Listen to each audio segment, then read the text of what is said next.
Welcome students. आज हम आपकी पाठ्य पुस्तक वसंत भाग 1 के पाठ 10 झांसी की रानी कविता पढ़ेंगे। प्रस्तुत कविता में झांसी की रानी लक्ष्मीबाई की वीरता का वर्णन बहुत ही सुंदर ढंग से किया है।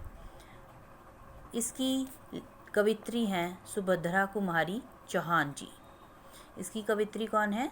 सुभद्रा कुमारी चौहान जी।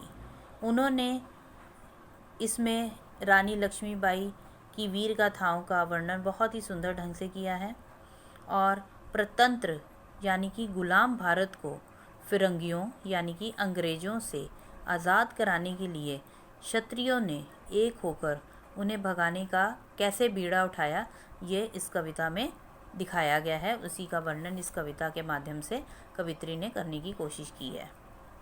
इसमें देखिए, इसकी पहली जो इसका पंक्तियां हैं, इसमें क्या लिखा है? सिंहासन हिल उठे राजवंशों ने भ्रुकुटी तानी थी, बूढ़े भारत में भी आई फिर से नई जवानी थी, गुमी हुई आज़ादी की कीमत सबने पहचानी थी, दूर फिरंगी को करने की सबने मन में ठानी थी। बेटा, इसमें इस कविता में उस समय का वर्णन है जब हमारे भारत के ऊपर अंग्रेज़ों का राज हुआ करता था और अंग्रेज़ों ने हमारे भारत को गुलाम बना रखा था और वो भारत के लोगों पर तरह तरह से अत्याचार किया करते थे। तो उस समय क्या था कि जो हमारे जितने भी राजे राजे थे, उनके जो सिंहासन जो थे ना बेटा, वो हिल उठे थे। हिल उठे मतलब उनके अंदर क्रोध पैदा हुआ था, वो विद्रोह करना चाहते थे और सिंहासन हिल उठे, राजवंशियों ने भ्रुकुटी तानी थी। और उस समय जितने भी राजवंश थे उन्होंने अपनी बहुओं को क्या कर रखा था? गुस्से से तान रखा था, क्योंकि वो अंग्रेज़ों के जुल्मों से बहुत ज़्यादा परेशान थे और वो उनके अंदर क्रांतिकारी भावनाएं जागृत हो रही थीं। बूढ़े भारत में भी आई फिर से नई जवानी थी। अब इसमें ये जो इसकी जो कवित्री हैं, उन्होंने यह बताना चाहा है कि उस समय अंग्रेज़ों की जितनी भी अत्याचार कर रहे थे वो भारत के लोगों का ऊपर, उससे जो हमारे जो भारत के राजा महाराजा जो थे वो बहुत ज़्यादा क्रोधित थे और अपने शोषण और अपमान से राज परिवारों की जो भौहें थीं वो क्रोध से तनी हुई थीं। और वर्षों की गुलामी ने जिस तरह भारत को बूढ़ा और कमज़ोर कर दिया था, अब जो वर्षों से वो काफ़ी समय से वो अंग्रेज़ जो थे उनके ऊपर राज कर रहे थे, उन अंग्रेज़ों ने उनको गुलाम बना रखा था, तो उससे क्या था? भारत को बूढ़ा और कमज़ोर बना दिया था उन्होंने। और उसमें भी अब क्या था? जब लोगों के अंदर क्रांतिकारी भावनाएं आ रही थीं, अंग्रेज़ों को अपने देश से बाहर निकालने की भावनाएं जागृत हो रही थीं, तो उससे क्या हुआ कि उनके अंदर एक नया जोश पैदा हो रहा था। उसमें एक नई जवानी का नया जोश जो था हिलोरे लेने लगा था और सबको अपनी खोई हुई स्वतंत्रता का महत्व जो था वो अब समझ आ गया था। गुमी हुई आज़ादी की कीमत सबने पहचानी थी, मतलब इतने साल गुलामी करते करते अब वो कमज़ोर और बूढ़े हो गए थे और अब क्या था कि उनके अंदर भी उन्होंने अपनी खोई हुई जो उनकी आज़ादी थी, उनकी स्वतंत्रता थी, उसको उन्होंने पहचान लिया था और अब उनको समझ में आ गया था कि हमें अपनी स्वतंत्रता को वापस लाना है। और उन्होंने सबने यह निश्चय कर लिया कि अब अंग्रेज़ों को वो किसी भी तरह इस देश से बाहर भगाएंगे। चमक उठी सन 57 में वह तलवार पुरानी थी, बुंदेले हर बोलों के मुँह हमने सुनी कहानी थी, खूब लड़ी मर्दानी वह तो झांसी वाली रानी थी। अब सन 1857 की लड़ाई जब हुई अंग्रेज़ों के विरुद्ध, उसमें पुरानी तलवारें जो थी ना वो भी चमक उठी, ठीक है। और मर्दों के साथ किसी मर्द की भांति वीरता से यह जो स्त्री थी रानी लक्ष्मीबाई, ये खूब ज़ोर शोर से लड़ी और झांसी की और इन्होंने क्या किया? अंग्रेज़ों को अपने भारत से बाहर निकालने के लिए बारे में ठान लिया था। बुंदेलखंड के जितने भी लोग थे, जितने भी हरबोलों को, मतलब बुंदेलखंड के हरबोलों मतलब वहाँ के जो रहने वाले लोग थे बुंदेलखंड के, उनके मुंह से हमने यही उनकी वीर गाथाओं की कहानी सुनी थी। उसके बाद नंबर 2 देखिए, कानपुर के नाना की मुँह बोली बहन छबीली थी। कानपुर के नाना की मुँह बोली बहन छबीली थी। लक्ष्मीबाई नाम, पिता की वह संतान अकेली थी। नाना के संग पढ़ती थी, वह नाना के संग खेली थी। बरछी ढाल कृपाण कटारी उसकी यही सहेली थी। वीर शिवाजी की गाथाएं उसको याद जुबानी थी। बुंदे लेहर बोलों के मुँह हमने सुनी कहानी थी। खूब लड़ी मर्दानी वह तो झांसी वाली रानी थी। अब इन पंक्तियों में यह बताया गया है कि जो रानी लक्ष्मीबाई जो थी वो कानपुर के जो नाना साहब थे उनकी वो मुँह बोली बहन थी, यानी कि उनकी रियल बहन नहीं थी, वो उनकी मुँह से बनाई हुई बहन थी। और उसको नाना साहब जो थे वो उसको किस नाम से पुकारते थे? छबीली के नाम से, उसको प्यार से वो छबीली के नाम से पुकारते थे। लक्ष्मीबाई नाम, और इनका नाम क्या था? लक्ष्मीबाई था, और ये अपने पिता की अकेली संतान थी। ये रानी लक्ष्मीबाई जो थी ये अपने पिता की अकेली ही संतान थी, इकलौती संतान थी। और वो बचपन में नाना साहब जो थे उसको क्या कहते थे? छबीली कहते थे। वह उसे अपनी बहन मानते थे, और वो बहुत ही सुंदर थी, और नाना जी के साथ ही वो पढ़ती थी। क्या करती थी? नाना के संग पढ़ती थी, नाना के संग खेली थी, और वो बचपन में नाना साहब के साथ ही खेली थी और उनके साथ ही वो पढ़ती भी थी।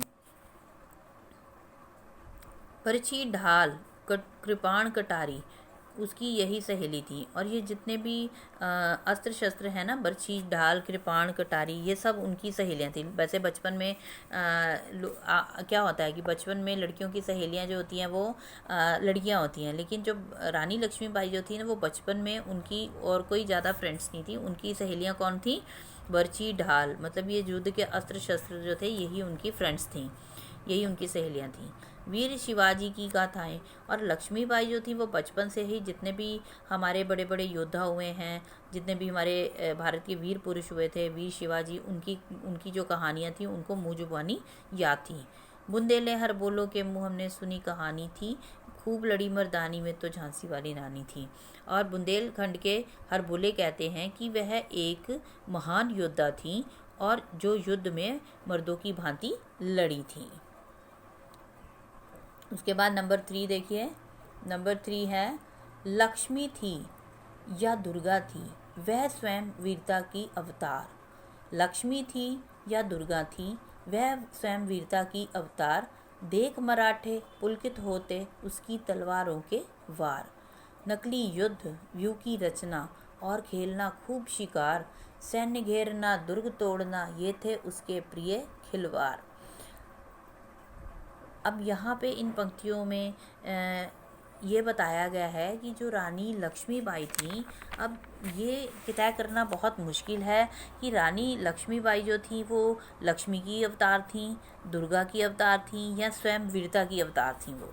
तो यहाँ पे यही बताया गया है कि यह कहना बहुत मुश्किल है कि रानी लक्ष्मीबाई लक्ष्मी थी या दुर्गा थी या स्वयं वीरता की रूप में उन्होंने जन्म लिया था। उसकी तलवारबाजी को देखकर मराठे जो थे वो मन ही मत बहुत प्रसन्न होते थे। नकली युद्ध करना, ये सब युद्ध की कलाएं हैं, अलग अलग टैलेंट्स हैं युद्ध के। नकली युद्ध करना, दुश्मनों को घेरना, किस तरह से नकली युद्ध करते हैं, दुश्मनों को घेरते हैं। शिकार करना, सैन्य घेरना, दूसरी सेनाओं को कैसे घेरा जाता है, किलों को कैसे तोड़ा जाता है, यही बचपन में उसके प्रिय खेल थे। रानी लक्ष्मीबाई जो थी ये सब चीज़ें उनके प्रिय खेल थे। महारानी की कुल देवी माँ दुर्गा जो थी वो भवानी की वो उनकी आराध्य थी, मतलब कि उनकी वो पूजा करती थी। महाराष्ट्र कुल देवी उसकी भी आराध्य भवानी थी, मतलब कि महाराष्ट्र की जो कुल देवी जो थी भवानी माँ उनकी आराध्य थी। आराध्य मतलब कि उनकी वो पूजा करती थी। बुंदेले हर बोलो के मुँह हमने सुनी कहानी थी। खूब लड़ी मर्दानी वे तो झांसी वाली रानी थी। और बचपन से ही उनमें वीरता के संस्कार जो थे वो भरे हुए थे, और बुंदेलखंड के हर बोले उस साहसी वीरांगना के पौरुष की कथाएं जो हैं वो गाकर आज भी सुनाते हैं। उसके बाद नेक्स्ट देखिए।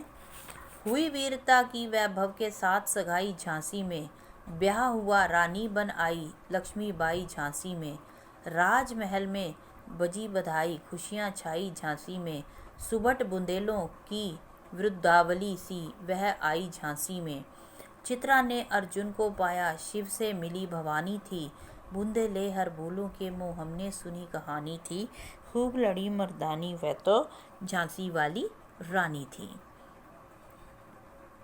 अब यहाँ पे वीरता की प्रतीक रानी झांसी का रानी लक्ष्मीबाई का विवाह जो था वो झांसी के राजा गंगाधर राव के साथ, जो कि सुख समृद्धि के राजा थे, ठीक है, उनके साथ गंगाधर राव के साथ हुआ जो कि झांसी के राजा थे। और राजमहलों में उस समय बहुत ही खुशियाँ छा गईं चारों तरफ और बधाई के गीत चारों तरफ बजाए जाने लगे।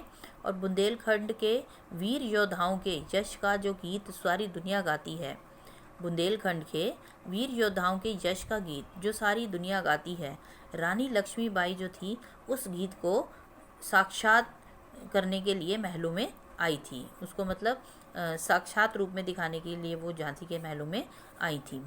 ऐसा प्रतीत होता था जैसे उनको देखकर ऐसा लग रहा था, जब उनका विवाह हुआ गंगाधर राव के साथ, तो उनको देखकर ऐसा लगता था जैसे चित्रा ने अर्जुन को पा लिया।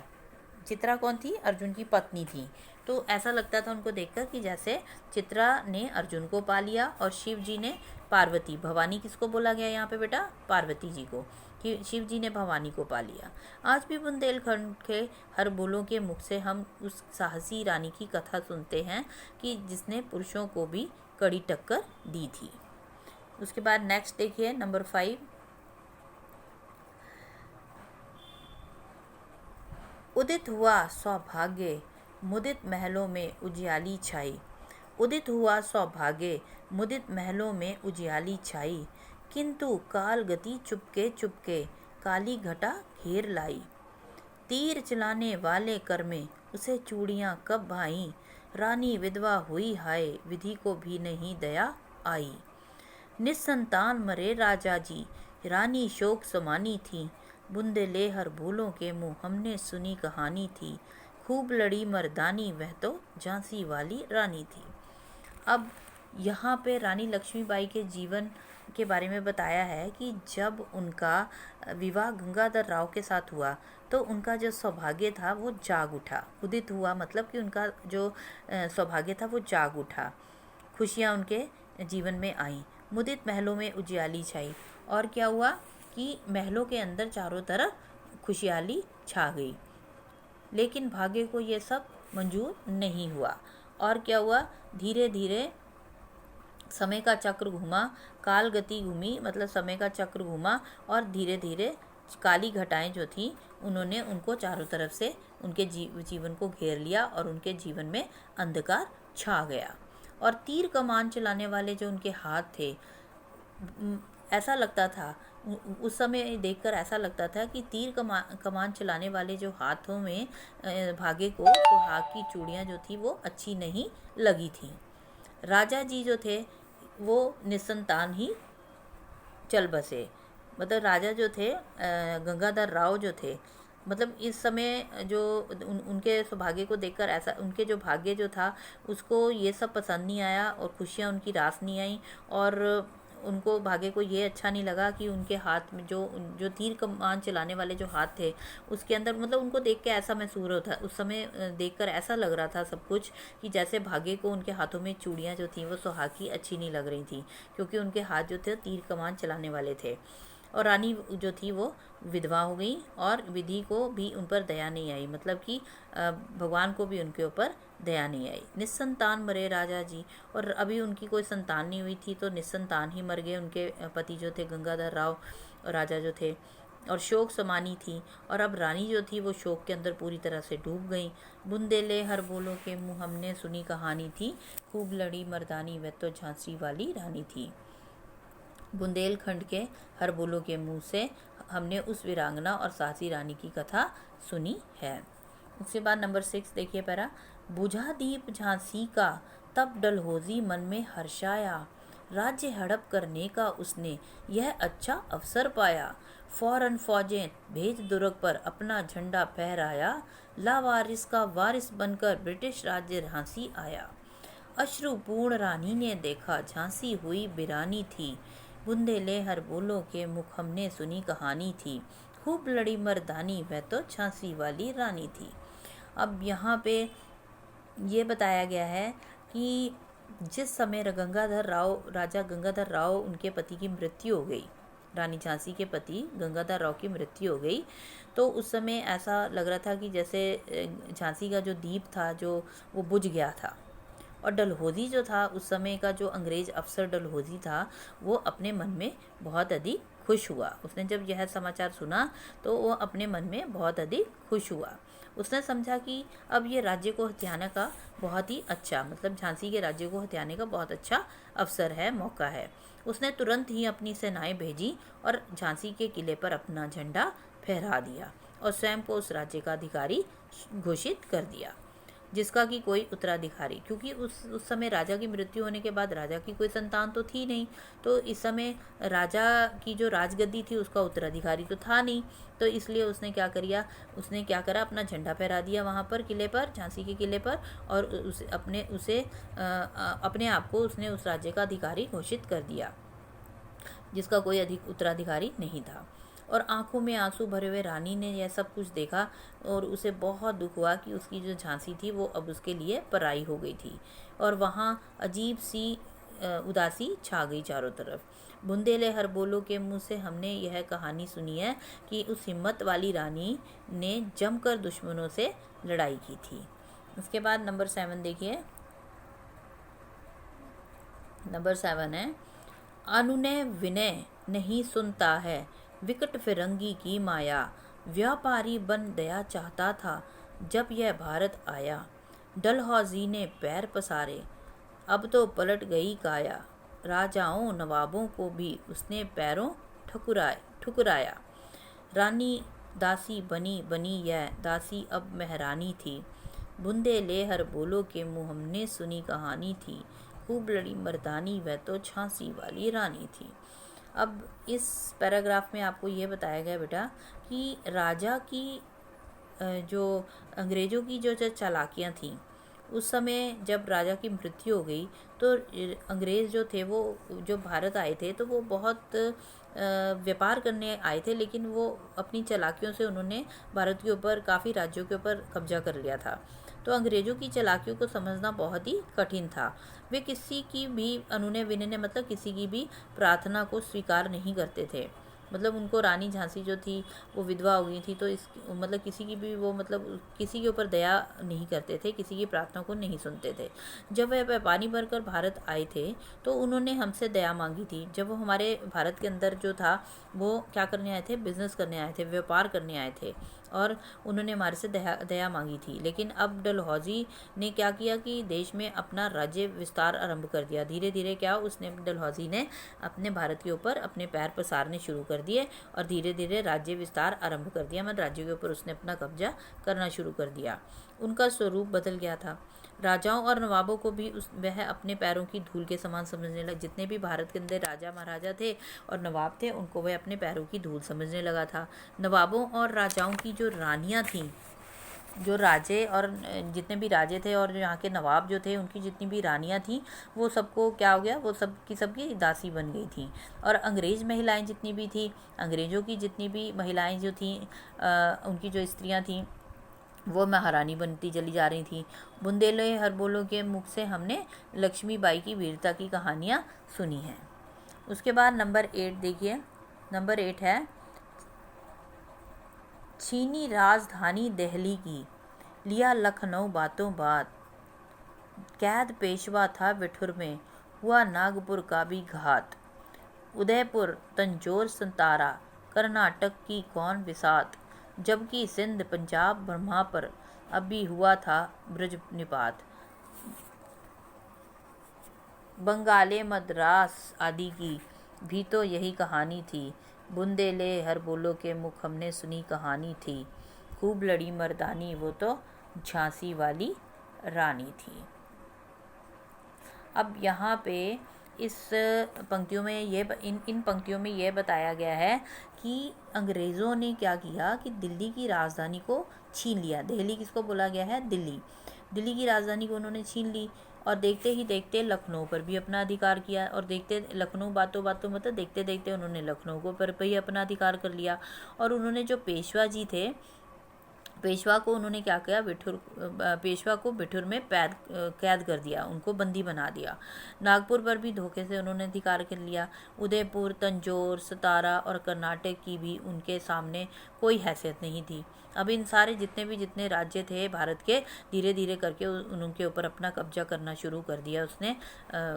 ठीक है। सिंध, पंजाब और ब्रह्मा ये कहाँ पे है, जहाँ पे ये म्यांमार है, उस पर भी उसने भीषण आक्रमण करके मुसीबत खड़ी कर दी। और बंगाल और मद्रास आदि राज्यों को भी यही दशा करा उन्होंने, मतलब सब सारे के सारे राज्यों पर उन्होंने अपना अधिकार जमाना शुरू कर दिया धीरे धीरे। बुंदेले हरबोलो के मुख से हमने उनकी कथा के साथ रानी झांसी की वीरता की कहानियों को अक्सर सुना है। उसके बाद नंबर 9 देखिए। रानी होई रनिवासों में, बेगम गम से थी बेजार। रानी रोई रनिवासों में, बेगम गम से थी बेजार। उनके गहने कपड़े बिकते थे कलकत्ते के बाजार। सरे आम नीलाम छापते थे अंग्रेजों के अखबार। नागपुर के जेवर ले लो, लखनऊ के 9 लख हार। अब यहाँ पे क्या बताया है, इन पंक्तियों में यह बताया गया है कि जो अंग्रेज जो थे वो क्या कर रहे थे, जिन जिन राजाओं को और जिन जिन नवाबों को उन्होंने हराया था और उनके राज्य को अपने कब्जे में किया था, तो उनकी जितनी भी रानियों के कपड़े थे जो महंगे, क्योंकि वो राजे महाराजों की जो रानियाँ होती हैं वो तो महंगे गहने पहनती हैं, कपड़े वस्त्र पहनते, तो उनके सबके जितने भी गहने और कपड़े जो थे उन्होंने कलकत्ता के बाज़ारों में उनकी नीलामी करनी शुरू कर दी। और जितने भी अंग्रेजी अखबार थे उनके अंदर उनकी सरेआम वो थे, नीलामी छापने लगे कि वो उनके कपड़ों को नीलाम करने लगे वो। और अंग्रेज अपने अखबारों में क्या कर रहे थे, खुले आम उनकी नीलामी के विज्ञापन दे रहे थे, जैसे एडवर्टाइजमेंट करते हैं ना, तो वो उनके कपड़ों के, उनके गहनों के बारे में नीलामी करने के विज्ञापन एडवर्टाइजमेंट्स दे रहे थे कि नागपुर के जेवर ले लो और लखनऊ के 9 लखा हार खरीद लो। इस प्रकार से पर्दे में रहने वाली जो भारत की इज्जत थी, पर्दे में रहने वाली जो भारत की स्त्रियां थी वो विदेशों के हाथों बेची जा रही थीं। बुंदेले हरबोलो के मुख से हमने रानी लक्ष्मीबाई के पौरुष और वीरता की कहानियों को अक्सर सुना है। उसके बाद नेक्स्ट देखिए। कुटिया में थी विषम वेदना, कुटिया में थी विषम वेदना, महलों में आहत अपमान। वीर सैनिकों के मन में था अपने पुरखों का अभिमान। नाना धुंधुपंत पेशवा जुटा रहा था सब सामान। बहिन छबीली ने रणचंडी का कर दिया प्रकट आह्वान। हुआ यज्ञ प्रारंभ उन्हें तो सोई ज्योति जगानी थी। बुंदेले हरबोलो के मुख हमने सुनी कहानी थी। खूब लड़ी मर्दानी वह तो झांसी वाली रानी थी। अब यहाँ पे इन पंक्तियों में यह बताया गया है कि जो अंग्रेज़ों की जो नीतियाँ थीं, अंग्रेज़ों की जो नीतियाँ थी, उनके जो कानून थे, वो उससे सभी लोग बहुत परेशान थे। और सब के सब जितने भी राजा महाराजा थे, जितने भी नवाब थे, वो बहुत ज़्यादा आक्रोश में थे, क्रोधित थे बहुत ज़्यादा। झोपड़ियों में रहने वाले भी जो थे वो भी गहरा दुख झेल रहे थे, क्योंकि उनके ऊपर भी अत्याचार किया जा रहा था, अंग्रेज़ उन पर भी अत्याचार कर रहे थे। वहीं महलों में रहने वाले अपने अपमान से बहुत ज़्यादा परेशान थे, क्योंकि उनका अपमान किया जा रहा था। दूसरी ओर देश के जो वीर सैनिक जो जितने भी थे, हमारे वीर योद्धा जो थे, अपने पूर्वजों के प्रति जो अपमान हुआ था उनको वो क्या करना चाहते थे, उसका बदला लेना चाहते थे, और अब अभिमान के भाव से वो भरे हुए थे। नाना धुंधुपंत पेशवा उस समय क्या कर रहे थे, वो युद्ध करने के लिए आवश्यक जितनी भी सामग्री थी उसको वो जुटाने में लगे हुए थे। और उधर क्या करा कि उनकी जो बहन छबीली थी ना, रानी लक्ष्मीबाई, उसने खुले आम क्या किया, रणचंडी का रूप धारण करके युद्ध का ऐलान कर दिया। क्योंकि रानी लक्ष्मीबाई भी बहुत क्रोधी थी, तो उसने क्या किया, जो नाना पेशवा और धुंधुपंत इनकी जो बहन छबीली जो थी रानी लक्ष्मीबाई, उसने क्या किया, खुलेआम उसने रणचंडी का रूप धारण करके, आपने देखा होगा ना काली माता, तो रणचंडी का रूप धारण करके उसने युद्ध का ऐलान कर दिया। इस प्रकार से युद्ध का वह पावन यज्ञ शुरू हुआ जिससे कि देश और देशवासियों के हृदय में सोई हुई ज्योति को जगाना था। अब वो धीरे धीरे क्या कर रहे थे कि जो देशवासी जो थे उनके अंदर क्रांतिकारी भावनाओं को वो जगा रही थी रानी लक्ष्मीबाई। बुंदेले हर बोलो के मुख से हमने उस महान वीरांगना रानी लक्ष्मीबाई की कहानी सुनी है। उसके बाद नेक्स्ट वाला देखिए, महलों ने दी आग, महलों ने दी आग, झोपड़ी ने ज्वाला सुलगाई थी। यह स्वतंत्रता की चिंगारी अंतरतम से आई थी। झांसी चेती, दिल्ली चेती, लखनऊ लपटे छाई थी। मेरठ कानपुर पटना ने भी भारी धूम मचाई थी। जबलपुर कोल्हापुर में भी कुछ हलचल उकसानी थी। बुंदेले हर बोलों के मुख हमने सुनी कहानी थी। खूब लड़ी मर्दानी वह तो झांसी वाली रानी थी। अब इन पंक्तियों में यह बताया गया है, अंतरम किसको बोला है? हृदय को। अंतरम यहाँ पे बोला गया है हृदय को। चेती का मतलब सावधान होना। चेती यहाँ किसको बोला गया है? सावधान होने को। और ज्वाला बोला है आग की लपटें। तो यहाँ पे क्या बताया गया है, इस क्रांति में पूरा देश जो था भागीदार था। अब ये जो क्रांति रानी लक्ष्मीबाई ने भारत के लोगों के अंदर जगाई थी, उसमें पूरा का पूरा देश जो था वो भागीदार, सबने हिस्सा लिया, सबने पार्टिसिपेट किया। भारत में रहने वालों ने इस आग को प्रज्वलित किया, ठीक है, उसको आग को और भड़काया, उस क्रांतिकारी भावनाओं को लोगों की और भड़काया। और झोपड़ी में रहने वालों ने भी उसकी लपटों को तेज कर दिया। और जितने भी लोग थे भारत में, यानी कि महलों में रहने वाले, झोपड़ियों में रहने वाले जितने भी लोग थे, उन्होंने इनकी लपटों को और तेज किया, क्रांतिकारी की लपटों को। स्वतंत्रता की यह चिंगारी जो थी वो देशवासियों के हृदय से आई थी। क्रांति की इस लहर ने झांसी और दिल्ली को सावधान कर दिया। लखनऊ को भी इसने अपने लपेटे में ले लिया। मेरठ, कानपुर और पटना में भी क्रांति का जोर था। मतलब कहने का मतलब है कि जब रानी रानी लक्ष्मीबाई ने जब युद्ध का ऐलान कर दिया, तो उस समय क्या था, भारत के जितने भी राज्य थे सभी में धीरे धीरे लोगों के अंदर क्रांतिकारी भावनाएं जागृत होनी शुरू हो गई। और लखनऊ को भी इसने अपने लपेटे में ले लिया। और जितने राज्य थे, मेरठ, कानपुर, पटना, सब में क्रांति का जोर हो गया। और जबलपुर, कोल्हापुर में भी कुछ चिंगारियां भड़क रही थी। यह कहानी हमने बुंदेले हरबोलो के मुंह से सुनी थी। इस क्रांति में झांसी की रानी ने बढ़ चढ़कर भाग लिया था। उसके बाद नेक्स्ट देखिए, इस स्वतंत्रता महायज्ञ में कई वीरवर आए काम। इस स्वतंत्रता महायज्ञ में कई वीरवर आए काम। नाना, धुंधपंत, तांतिया, चतुर, अजीमुल्ला सरनाम, अहमद शाह मौलवी, ठाकुर, कुंवर सिंह, सैनिक अभिराम। भारत के इतिहास गगन में अमर रहेंगे जिनके नाम। लेकिन आज जुर्म कहलाती उनकी जो कुर्बानी थी। बुंदेले हर बोलो के मुख हमने सुनी कहानी थी। खूब लड़ी मर्दानी वह तो झांसी वाली रानी थी। अब महायज्ञ जो होता है ये तो सबको पता ही है ना, जो महान एवं पवित्र कार्य किए जाते हैं उसको महायज्ञ बोला जाता है। वीरवर किसको बोला गया यहाँ पे? बहादुर लोगों को, ठीक है। सरनाम किसको बोला गया है? प्रसिद्ध। अभिराम, सुंदर, ठीक है। और जुर्म तो सबको पता ही है, क्राइम, अपराध, ठीक है। तो इन पंक्तियों में क्या बताया गया है बेटा? इन पंक्तियों में यह बताया गया है कि स्वतंत्रता के इस महान एवं पुनीत कार्य में, मतलब पवित्र कार्य में, कई बहादुर जो थे वो शहीद हो गए। मतलब जब ये स्वतंत्रता की जब संग्राम चल रहा था, स्वतंत्रता पाने के लिए जब ये लड़ाई या जंग छिड़ी हुई थी, उस समय कई बहादुर जो थे इसके अंदर शहीद हो गए। इसमें कौन कौन से बहादुर, कौन कौन से? नाना, धुंधुपंत, तांतिया, चतुर, अजीमुल्ला, ये सब प्रसिद्ध हैं। साथ ही अहमद शाह मौलवी और ठाकुर, कुंवर सिंह जैसे आज़ादी के वीर सिपाहियों ने भी भारत के इतिहास में हमेशा अमर रहेंगे। मतलब ये सब जितने भी लोग थे, इन्होंने जो स्वतंत्रता की लड़ाई थी इसमें वीर गति को प्राप्त हुए थे।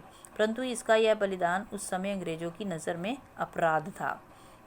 बुंदेल मतलब उस समय जो अंग्रेज़ जो थे ना, वो क्या कर रहे थे, उनके आंखों के सामने तो ये सब जुर्म था जो वो लड़ाई कर रहे थे स्वतंत्रता की, तो उनके नज़र में ये क्या था?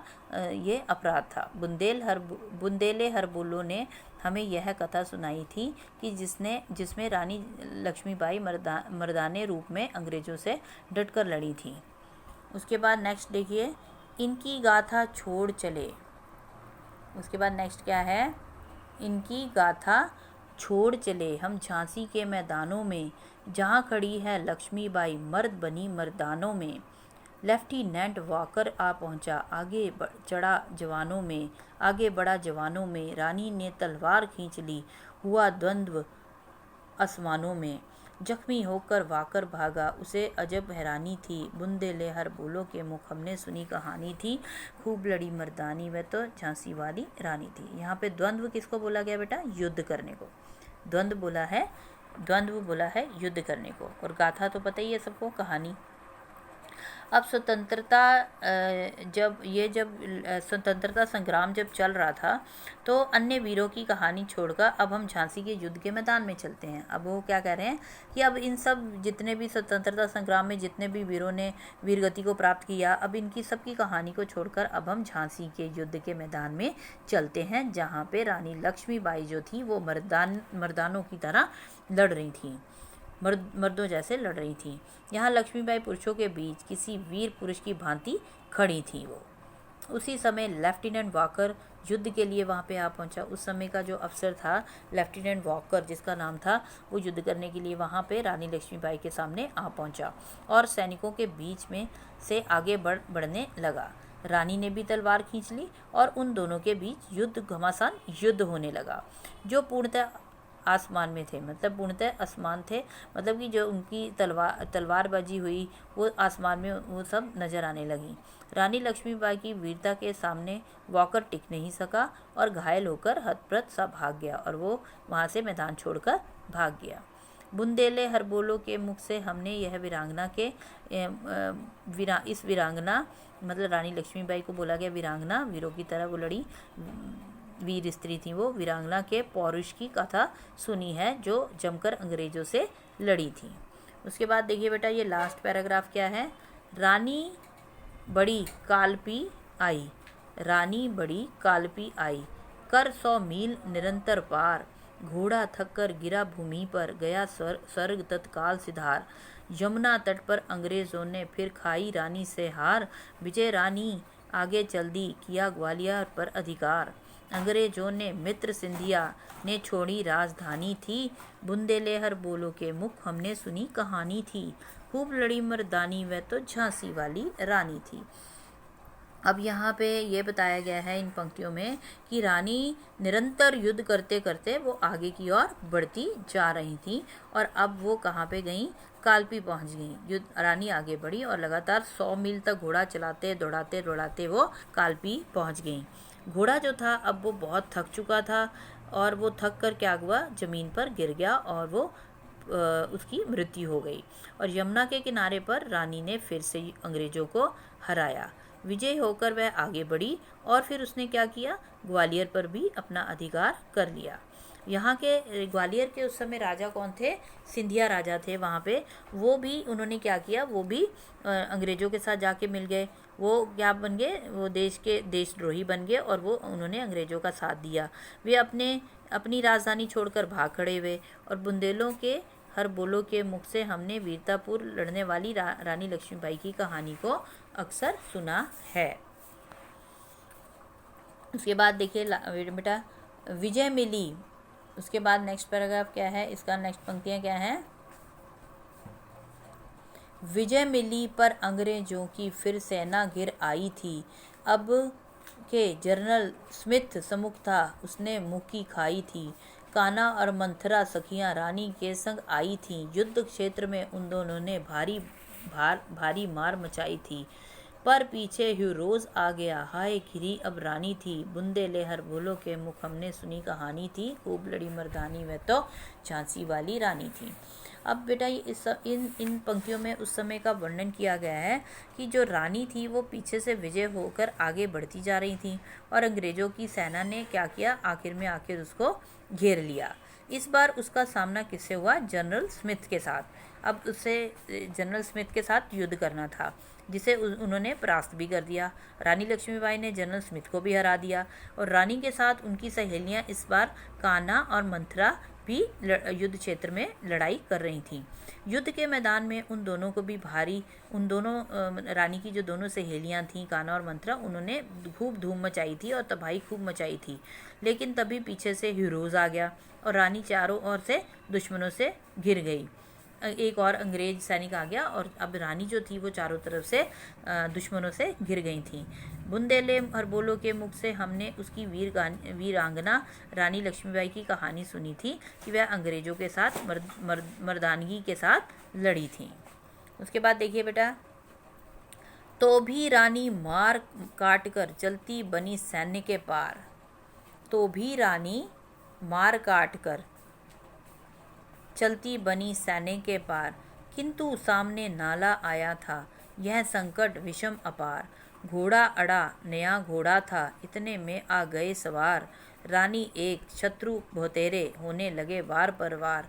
घायल होकर गिरी सिंघनी, उसे वीर गति पानी थी। बुंदेले हरबोलो के मुख हमने सुनी कहानी थी। खूब लड़ी मर्दानी, वह तो झांसी वाली रानी थी।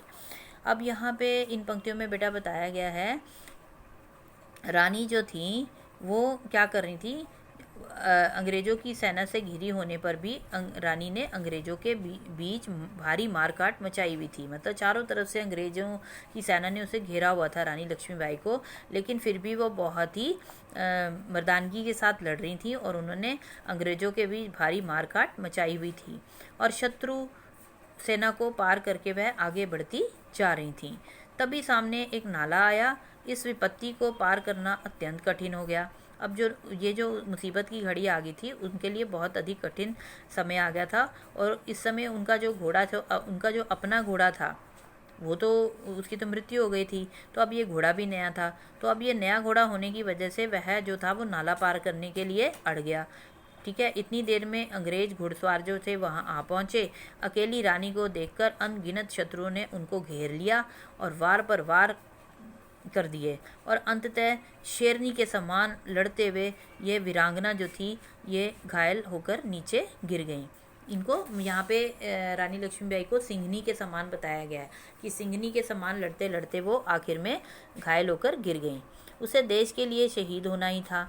बुंदेले हरबोलो के मुख से हमने यह कहानी सुनी थी कि अंग्रेजों के साथ जमकर लड़ने वाली उस वीरांगना रानी ने अपने प्राणों को देश हित में न्यौछावर कर दिया। अब बेटा इसका देखिए लास्ट पैराग्राफ क्या है। लास्ट पैराग्राफ देखिए क्या लिखा है।